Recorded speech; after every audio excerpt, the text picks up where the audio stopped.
শুধু ইচ্ছে দিয়ে কখনো কোনো দিন কোনো ম্যানিফেস্টেশন পূরণ হয় না।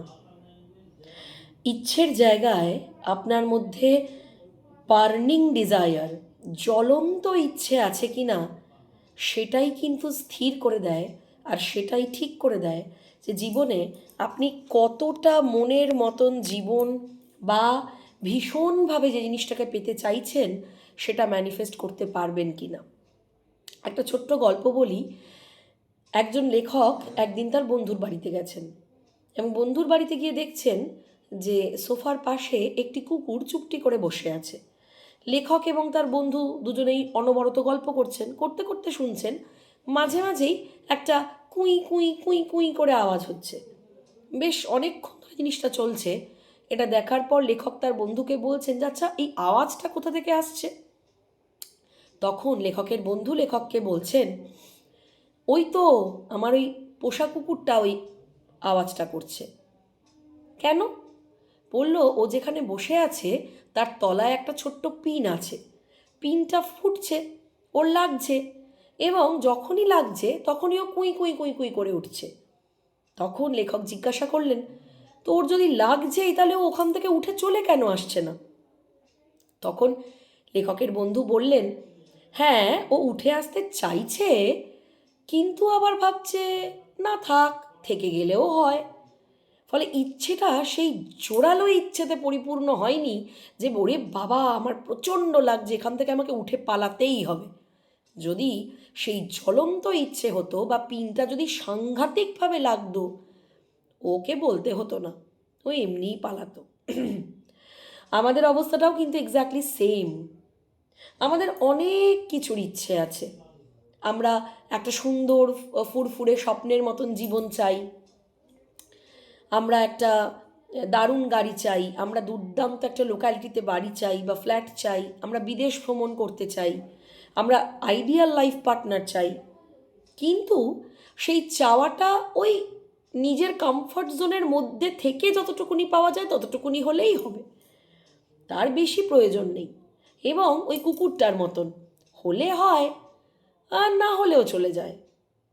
কিন্তু ইউনিভার্সের ডিকশনারিতে কিন্তু হলে হয় আর না হলেও চলে যায় এমন কোনো শব্দ নেই।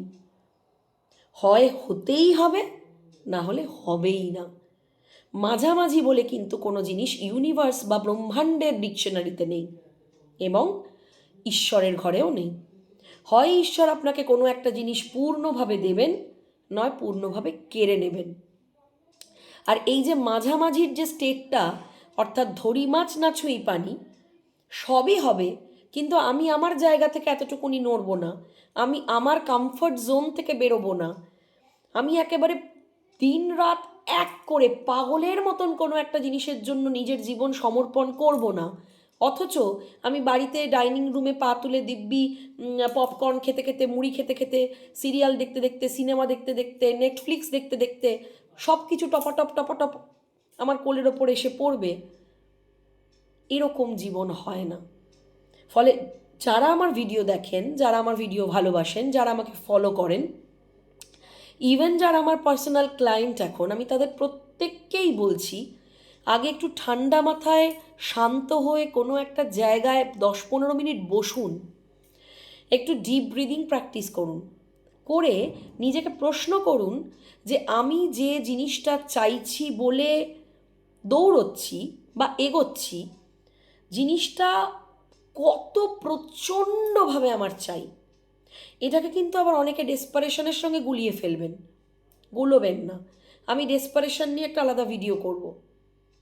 মানে চাই চাই, এই এতটা জোর কি আপনার চাওয়ায় আছে যে যা কিছু হয়ে যাক, সেটা যদি ন্যায্য চাওয়া হয়, কারুর ক্ষতি না করে, অন্যের জিনিস কেড়ে নিতে চাইছি সেই চাওয়া নয়, আমি আমার ন্যায্য দাবি চাইছি, আমি আমার ন্যায্য পাওনা চাইছি, আমি যেটা চাইছি আমি জানি সেটা পাওয়ার যোগ্য, আমি সেটা পেতে পারি, এবং সেটা পেলে অবশ্যই আমি জীবনে আনন্দে থাকবো, আমার জীবনটা অনেক বেটার হবে। কিন্তু আমার মধ্যে সেই সাংঘাতিকভাবে একটা পাওয়ার অদম্য ইচ্ছে, যেটাকে জ্বলন্ত একটা অদম্য ইচ্ছে বলি বা ইংলিশে বার্নিং ডিজায়ার বলি, সেটা কি আছে? যদি সেটা না থাকে, আপনি যতই অ্যাফার্মেশন করুন, যতই ল অফ অ্যাট্রাকশন ফলো করুন, যতই ম্যানিফেস্টেশন ল অফ অ্যাট্রাকশনের টেকনিক্স ফলো করুন না কেন, ওই অর্ধেক অর্ধেক রেজাল্টই আপনি পাবেন। কখনো সখনো ম্যানিফেস্ট হবে, কখনো সখনো ম্যানিফেস্ট হবে না। ছোট ছোট জিনিস যেগুলোর প্রতি খুব একটা রেজিস্ট্যান্স থাকে না, সেগুলো সহজেই ম্যানিফেস্ট হবে, কিন্তু বড় জিনিস হবে না, হলে অনেকটা ডিলে হবে। আর আমি বারবারই গিয়ে সেই ছাদে নতুন চারা গাছ পুঁতলে যেমন হয় যে দেখি তো আজকে কতটা বড় হলো, দেখি তো আজকে কতটা বড় হলো, সেম পজিশনে আমরা চলে যাব যে রোজই ভাববো এই আজকে আসছে এলো কি, এই আজকে আসছে এলো কি। কিন্তু ম্যানিফেস্টেশনের ক্ষেত্রে বার্নিং ডিজায়ার একটা সাংঘাতিক বড় জ্বালানির কাজ করে। তাই নিজের ইচ্ছায় কতখানি জ্বালানি আছে 2025-এর শেষ মাসে এসে সেটা কিন্তু খতিয়ে দেখার সময় এসছে। 2026-এর অনেক অনেক ম্যানিফেস্টেশনের কথা আপনি শুনবেন, বিভিন্ন চ্যানেলে বিভিন্ন জায়গায় বিভিন্ন বিভিন্ন কথা শুনবেন, কিন্তু তারও আগে নিজেকে প্রশ্ন করুন যে আপনি সাধারণ ইচ্ছার বশবর্তী হয়ে আছেন, না আপনার ইচ্ছা বার্নিং ডিজায়ারে পরিণত হয়েছে।